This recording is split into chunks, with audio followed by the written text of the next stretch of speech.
Ladies and gentlemen, welcome back to Radiating Faith, a ministry subseries on the Couple of Nukes podcast. I'm super excited for today's sermon, which was very inspiring to me when, it kind of came to me through the Spirit because the Word is alive.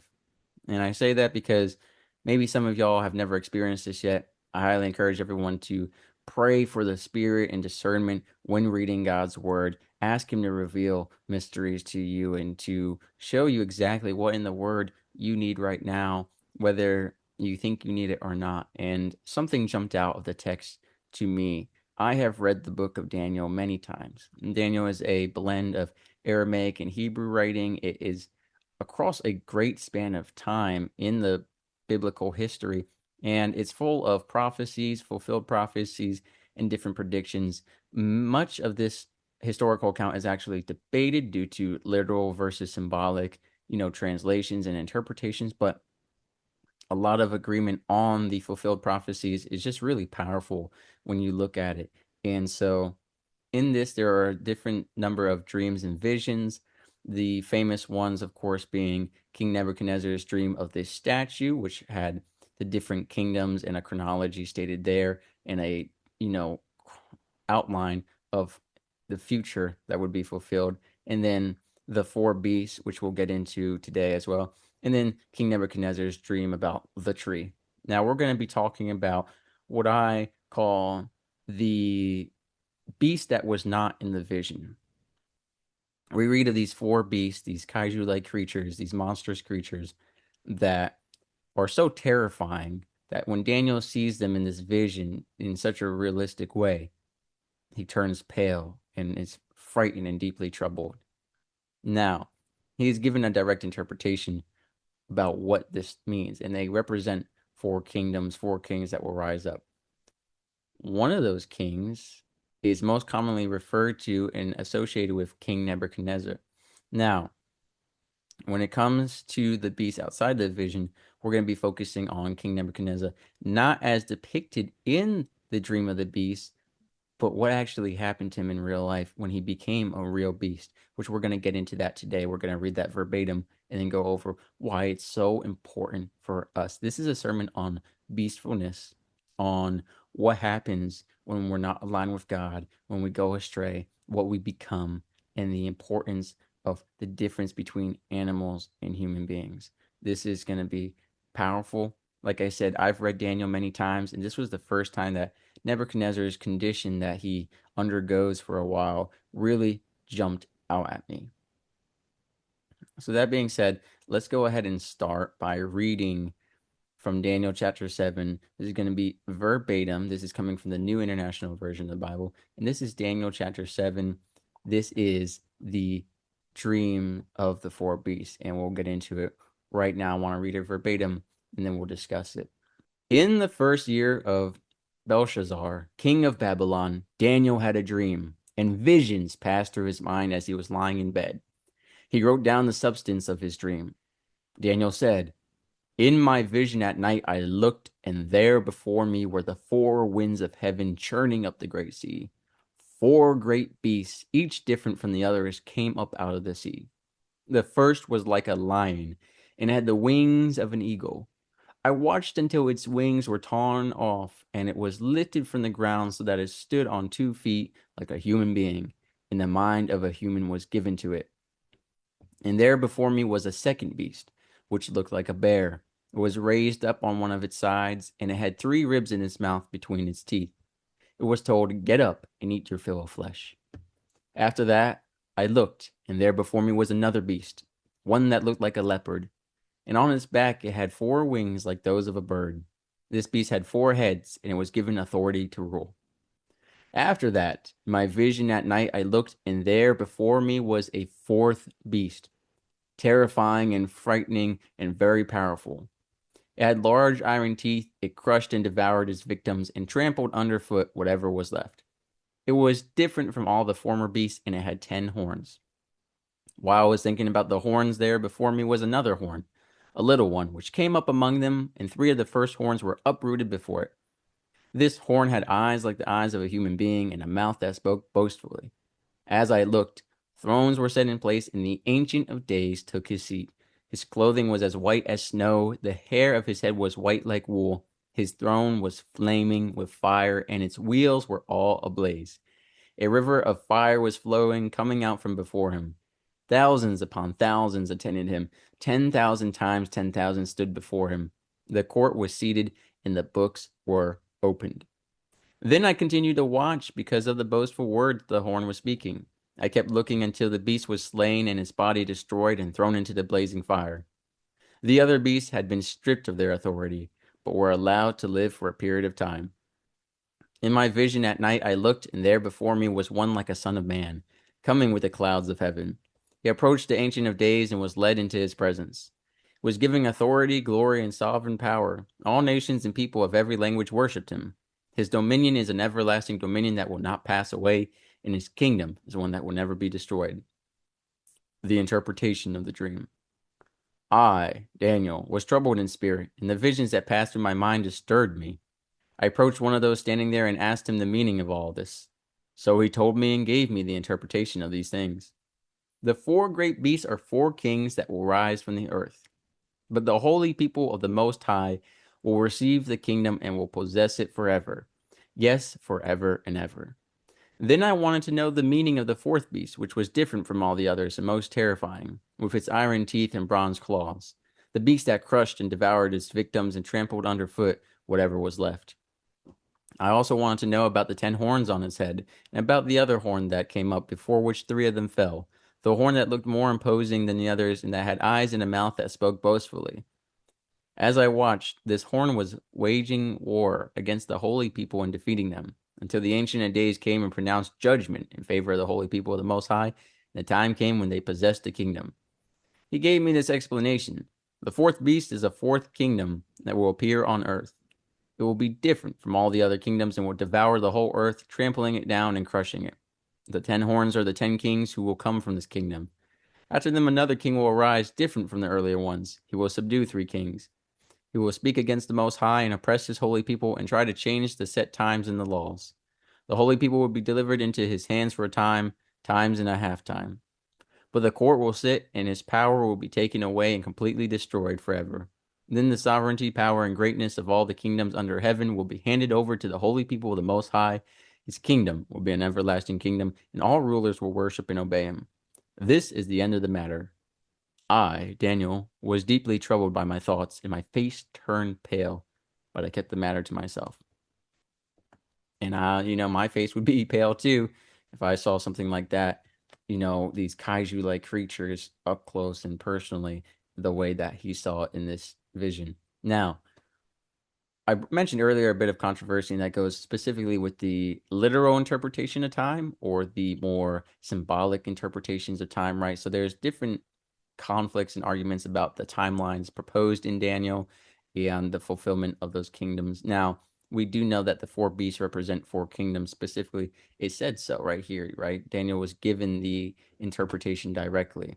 And we see that the 4 great beasts are 4 kings that will rise from the earth, with the exception of the 4th beast being multiple kings and kingdoms.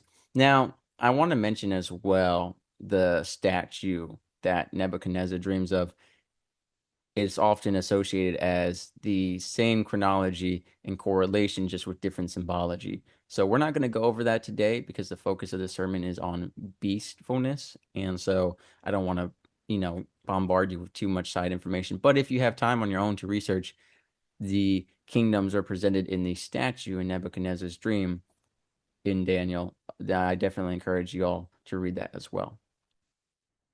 Now that we've gone over all of that, and we'll get into more detail about it, I want to get specifically into Daniel chapter 4.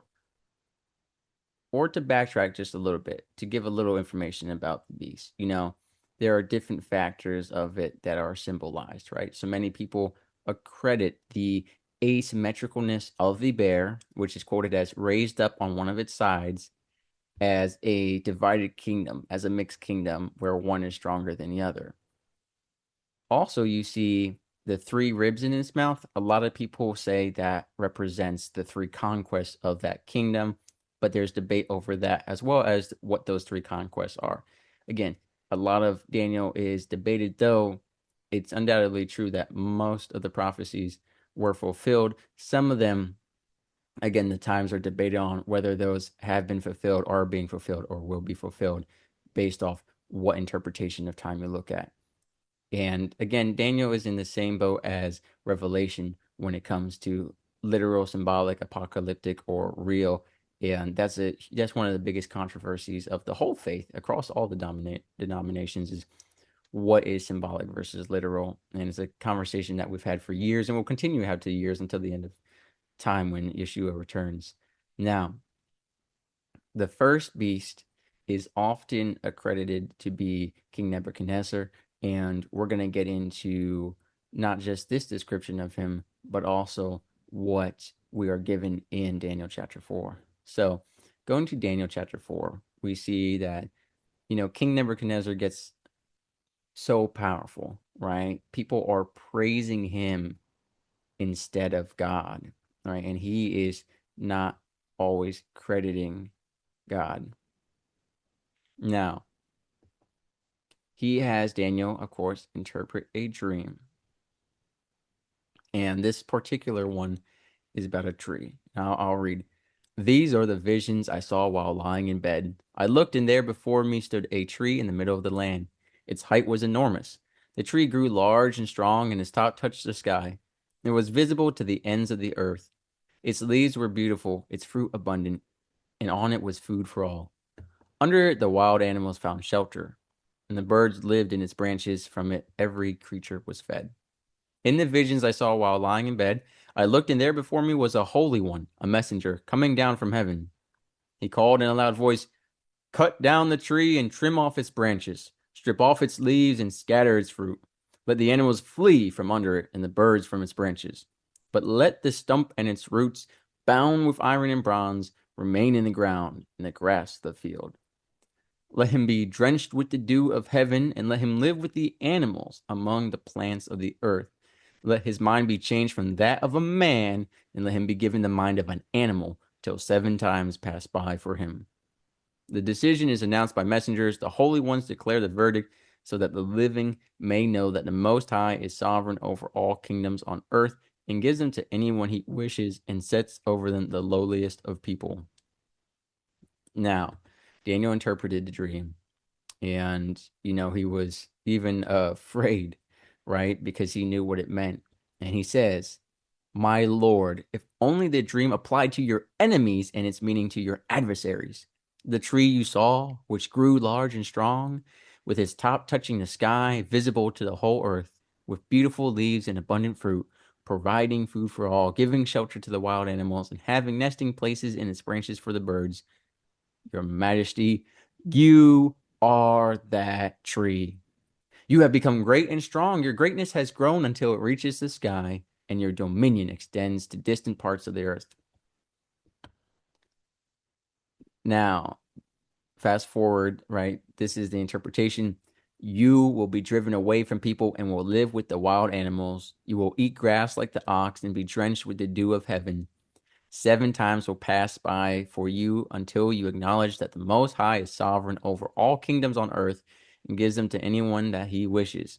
The command to leave the stump of the tree with its roots mean that your kingdom will be restored to you when you acknowledge that heaven rules. Therefore, Your Majesty, be pleased to accept my advice. Renounce your sins by doing what is right and your wickedness by being kind to the oppressed. It may be then that your prosperity will continue." The dream is fulfilled. All this happened to King Nebuchadnezzar. 12 months later, as the king was walking on the roof of the royal palace of Babylon, he said, "Is not this the great Babylon I have built as the royal residence by my mighty power and for the glory of my majesty?" Even as the words were on his lips, a voice came from heaven. "This is what is decreed for you, King Nebuchadnezzar. Your royal authority has been taken from you. You will be driven away from people and will live with the wild animals. You will eat grass like the ox. 7 times will pass by for you until you acknowledge that the Most High is sovereign over all kingdoms on earth and gives them to anyone he wishes." Immediately, what had been said about Nebuchadnezzar was fulfilled. He was driven away from people and ate grass like the ox. His body was drenched with the dew of heaven until his hair grew like the feathers of an eagle, and his nails like the claws of a bird. At the end of that time, I, Nebuchadnezzar, raised my eyes toward heaven, and my sanity was restored. Then I praised the Most High. I honored and glorified him who lives forever. His dominion is an eternal dominion. His kingdom endures from generation to generation. All the peoples of the earth are regarded as nothing. He does as he pleases with the powers of heaven and the people of the earth. No one can hold back his hand or say to him, "What have you done?" At the same time that my sanity was restored, my honor and splendor were returned to me for the glory of my kingdom. My advisors and nobles sought me out, and I was restored to my throne and became even greater than before. Now I, Nebuchadnezzar, praise and exalt, awe and glorify the King of heaven, because everything he does is right, and all his ways are just, and those who walk in pride he is able to humble. Now, let's look at a few things. To quote exactly, his hair grew like the feathers of an eagle, and his nails like the claws of a bird. And we know that lions typically represented kingdom and power and authority. What do we see here? When we read Daniel chapter 7, the first beast, the first was like a lion and it had the wings of an eagle. I watched until its wings were torn off and it was lifted from the ground so that it stood on 2 feet like a human being, and the mind of a human was given to it. Now, we see in Daniel 7 the restoration, the transformation of this beast, which has many features similar to King Nebuchadnezzar, into a human. What do we see with King Nebuchadnezzar's exile of animalness? He is restored. So a lot of people credit, this first beast to being King Nebuchadnezzar. Whether that kingdom and beast is him or not isn't necessarily important to what I want to focus on today. It is important overall, but here's what I want to focus on. Nebuchadnezzar and these kingdoms are represented by beasts. They're represented by animals. Why? This is so vital. I want y'all to hear this right now. God made us in his image, separate from the animals. Right? There's a special uniqueness about the way we are designed compared to animals. That's not to diminish the value of animals, but to properly understand where we stand when it comes to God. Now, what does God say? Right? God looks at us differently than the animals, right? We know that God provides for the birds and creates beautiful flowers, right? We hear that when Yeshua is reassuring us.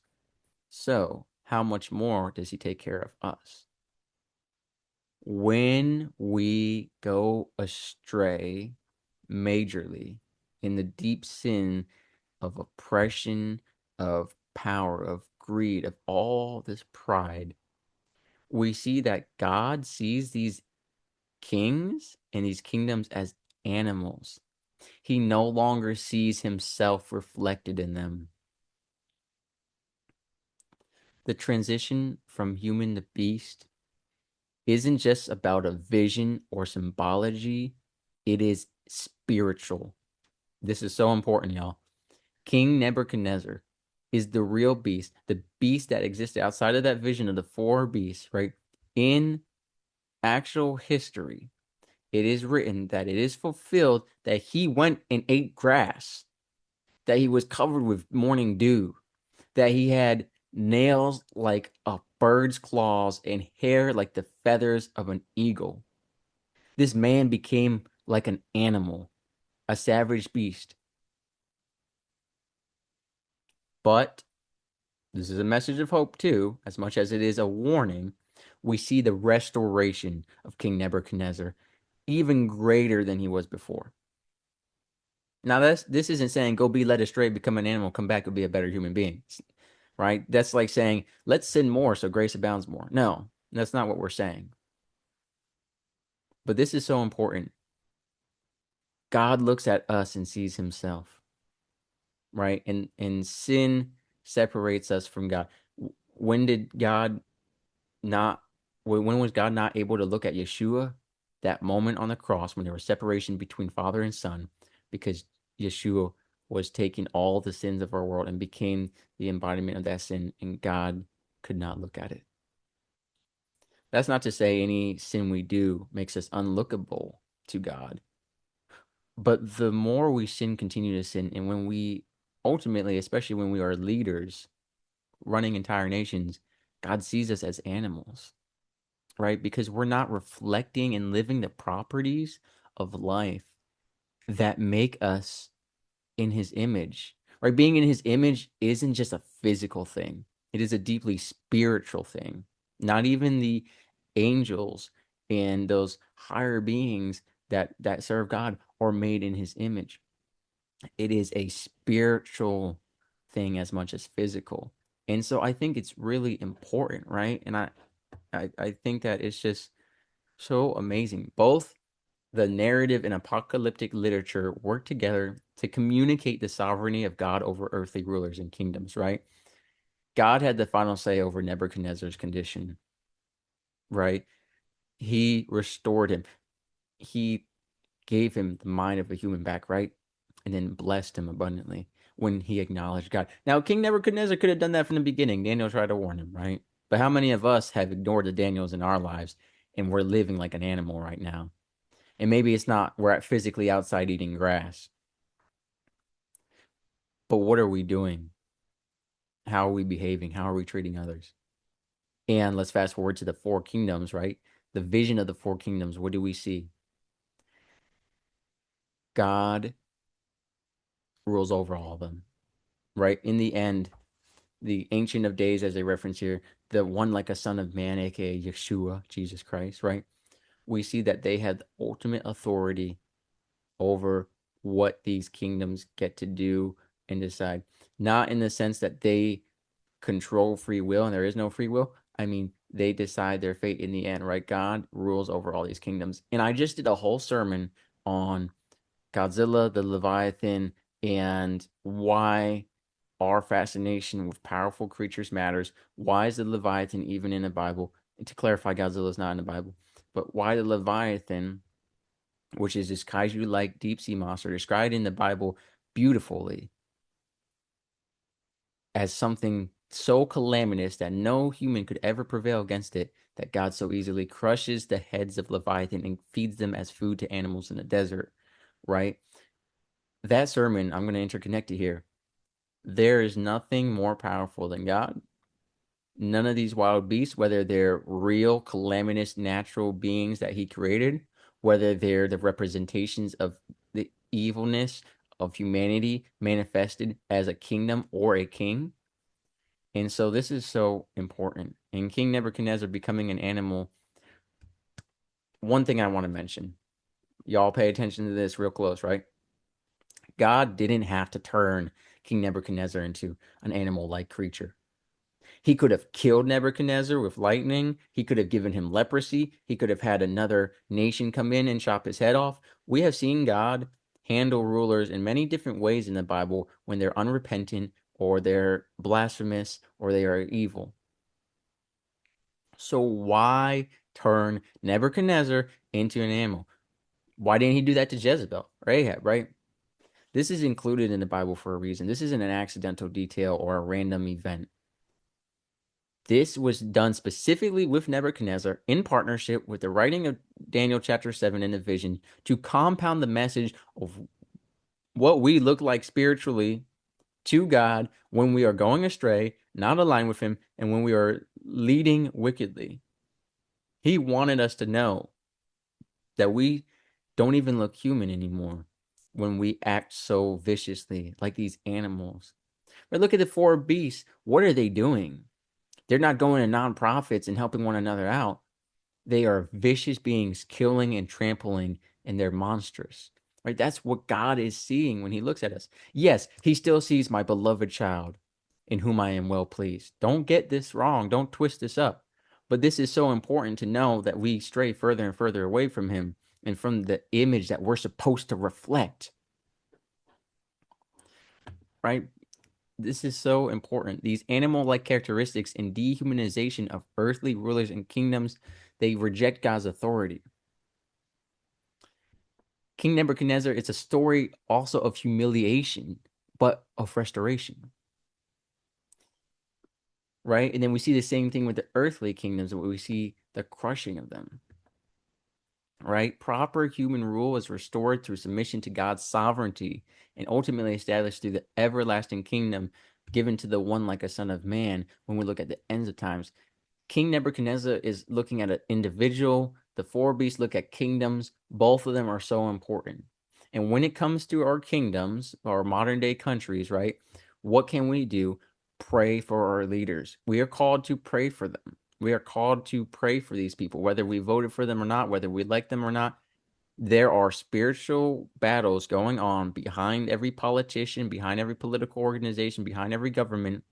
In Daniel in specific, we have that where the prince of Persia and the archangel are battling. There is spiritual warfare going on, and we need to pray for our leaders because they are being influenced by demonic spirits to bring these nations to ruin. They are becoming like the beasts, right? And we need to pray for that restoration of human mind, that they would submit to God's sovereignty before being corrupt by the power of the government, whatever country you are in right now.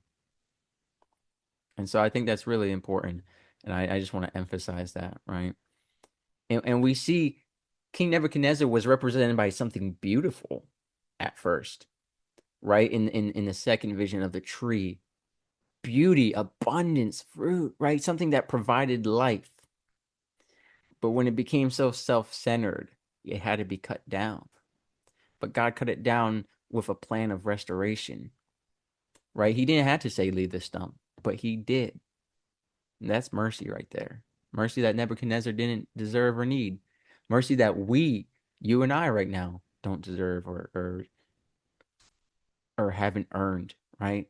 But it's because of God's love and beauty and design that we are able to be restored. And so I want y'all to pay attention to this, right? We gotta acknowledge God's authority. Then reason and restoration will happen. An animal like existence. I mean, it's just the truth of it. And you can think right now of some sins that are more animalistic than others, but it doesn't matter, again, what the sin looks like externally. It's what does it make us look like spiritually? And we see right here that these sins make us look like these beasts, not just regular animals. These are hybrids, these are monsters, these are horrible beings. These are almost like demonic images. And so I really encourage everyone to think about, if God was looking at you right now, yes, he sees as a child in whom he is well pleased, but what if that aside, he was looking at your actions, he was looking at your humility or your pride or your greed or your power, your selfishness or your selflessness, right? Does he see his own image reflected, or does he see a beast that needs restoration or to be cut down? I think this is really important. I want everyone to reflect on this. A warning, but again, a message of hope. There is restoration. Nebuchadnezzar was restored. He repented. He acknowledged God. So I just want to pray for everyone right now to do so as well. Let us all be human beings with the mind of a human and the heart of a human and a spirit that pursues Yeshua. Amen.